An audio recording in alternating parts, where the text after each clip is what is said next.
Ukraine Russia இடையே நீடித்து வரும் போரில் ஒரு புதிய மற்றும் அதிர்ச்சிகரமான திருப்பம் ஏற்பட்டுள்ளது. ரஷ்யாவுக்கு ஆதரவாக களமிறங்க சுமார் 50,000 வடகொரிய வீரர்கள் ரஷ்யாவுக்கு அனுப்பப்பட உள்ளதாக உக்ரைன் அதிபர் ஜெலன்ஸ்கி ஒரு பகிர் தகவலை வெளியிட்டுள்ளார். ஏற்கனவே கடந்த ஜூலை மாதம் சுமார் 30,000 வீரர்கள் வருவார்கள் என்று எதிர்பார்க்கப்பட்ட நிலையில் இப்போது அந்த எண்ணிக்கை 50,000 உயர்ந்துள்ளது. இது உக்ரைன் ராணுவத்திற்கு பெரும் சவாலாக மாறும் என எதிர்பார்க்கப்படுகிறது.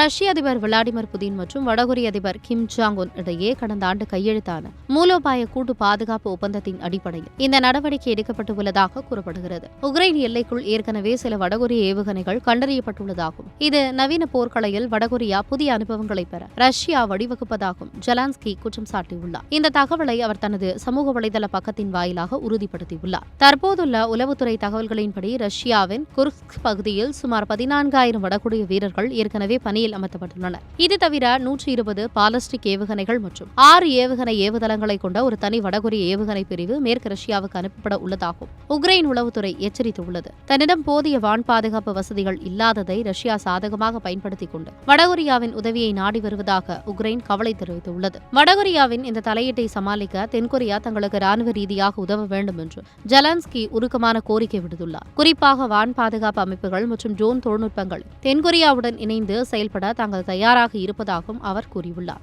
மில்லியன் கணக்கான பீரங்கி குண்டுகள் மற்றும் ஏவுகணைகளை வடகொரியா ரஷ்யாவுக்கு வழங்கி வருவது இந்த போரை ஒரு புதிய உலகளாவிய மோதலாக மாற்றி வருவதாக சர்வதேச அரசியல் பார்வையாளர்கள் எச்சரிக்கின்றனர்.